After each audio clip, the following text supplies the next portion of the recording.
Number 6, in the past week, did you have sweets less than 2 times?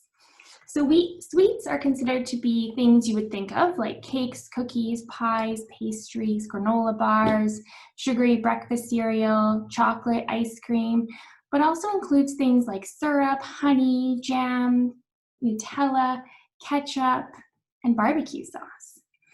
So some of those foods have hidden sugars, because often people don't realize that ketchup has sugar or barbecue sauce has sugar. So read the labels and think about that tip I taught you, that 4 grams of sugar is the same as 1 teaspoon, and that can help guide your decisions.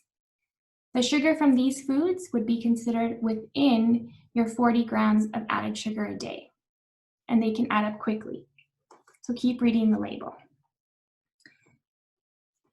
Eating too much sugar can be linked to chronic disease, so we want to make sure we keep our sugar intake low. It can also lead to increased cavities. In the past week, so number 7, did you have ultra-processed foods less than 2 times? This is just a fancy word for processed foods that may come from a box or be stored in your freezer for a long time. They tend to be very white in color, have a lot of nutrients removed, and high in sodium and preservatives.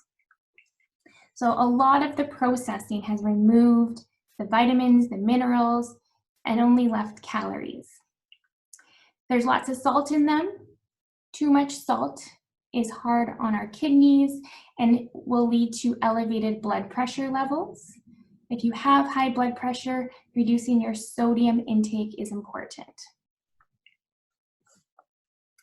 In terms of looking at these canned goods, I encourage you to read a label. I encourage you to look for a label that says no salt added or 30% less sodium, as there are some healthy foods such as beans or lentils that come in cans. It can be an easy and convenient way to add more pulses, lentils, beans, chickpeas to what you're eating, but just look for ones that say no salt added. You can also read the ingredient list and look to see if there is no salt or no sodium. Same with soups, sauces, tomato sauces. Looking for less salt is a good thing. Number 8, did you eat out less than twice in the past week? So this would include eating out in a restaurant, picking up fast food, or ordering takeout food. As we know, restaurant food is made with more fat, sugar, and salt than home cooking. The plates in the restaurant are large. We get mini courses, we get wine, or we get drinks or dessert or appetizers, and so often the calorie intake can be quite high. And most people do finish what they're served in a restaurant, even though it tends to be a larger portion size than they would dish themselves at home. If you happen to eat out often, I do encourage you to think about that balanced plate model. So think about how can you choose foods that match that plate. So can I order a side of vegetables instead of having fries with my sandwich because I already have bread on my sandwich? That can really help if you think about that plate. Another example would be if you order food at a place such as Edo Japan, you can ask for less rice and more vegetables, and they will respect that. You can ask for whole grain starches, so maybe they have brown rice, or maybe a breakfast diner has whole grain bread. As consumers, the more we request these healthy items, hopefully the sooner the restaurant industry will change and reflect this. So think about that balanced plate when you're ordering your next restaurant meal. Number 9, do you eat slowly and respond to your body's hunger and fullness signals? This is really important and often is overlooked. So it's important to set aside time and space for each meal. We tend to be a society where we are quite distracted. So we're watching TV, we're playing on our phone, we're driving, or we're working while we're eating. It is important to think about these habits. So where do you eat your meals? Who are you with? Are you taking the time to taste your food? Enjoy your food? Are you taking a lunch break? Those are important factors in impacting your health. Secondly, it's important to be mindful of how your stomach feels. Like I said earlier, we want to pay attention to, are we full or am I hungry? Am I thirsty or am I stressed? Some of us ignore our hunger cues and eat when we're not hungry.